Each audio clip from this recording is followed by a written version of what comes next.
আমতলী উপজেলা এটি একটি বাড়ি যা শুধু ইট পাথরে নয়, এটি স্মৃতির প্রতীক, ভালোবাসার সাক্ষী আর আমাদের অতীতের একটি জীবন্ত গল্প। আলহাজ মফিজউদ্দিন তালুকদার ও মতিউর রহমান তালুকদারের এই ঘরগুলো জীবন্ত ইতিহাস হয়ে দাঁড়িয়ে আছে, যেখান থেকে এই অঞ্চলের গড়ে উঠেছে শিক্ষা আর নীতির আশা। আজ আমরা সেই পুরনো বাড়িতে দাঁড়িয়ে আছি, যেখানে আছে হাজারো ইতিহাসের গল্প লেখা। বাড়ির ভিতরে এখনো সেই পুরনো জিনিসগুলো দেখা পড়ে।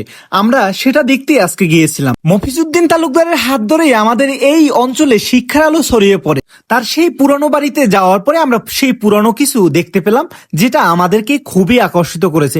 এখানে একটি পাঠাগার রয়েছে এবং সে পুরনো কিছু জিনিসপত্র এখানে আমরা দেখতে পাচ্ছি।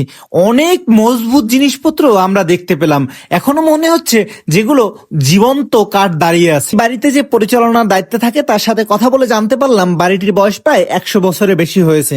ঘরের ভিতরে ঢোকার পরে আমরা সেই পুরনো কিছু দেখতে পেলাম, পড়ার টেবিল, বসার টেবিল। এই বাড়ির দেয়ালগুলোতে মনে হচ্ছে এখনো ইতিহাস হয়ে মানুষের সাথে কথা বলে। এই বাড়ি আমাদের অতীতকে স্মরণ করায়, আমাদের শিখায় ভালোবাসা এবং দায়িত্বের মূল্য।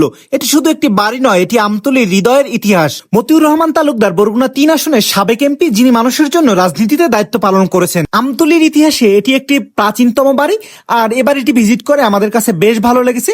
আপনারাও চাইলে বাড়িটি ভিজিট করতে পারেন। আমতলীর ভিতরে একটা সুন্দর এবং প্রাচীনতম বাড়ি এবং ঐতিহ্যময় বাড়ি হিসেবে উল্লেখযোগ্য। আমাদের এই আমতলীর ইতিহাস সবার মাঝে ছড়িয়ে দেওয়ার জন্য ভিডিওটি সবাই শেয়ার করবেন।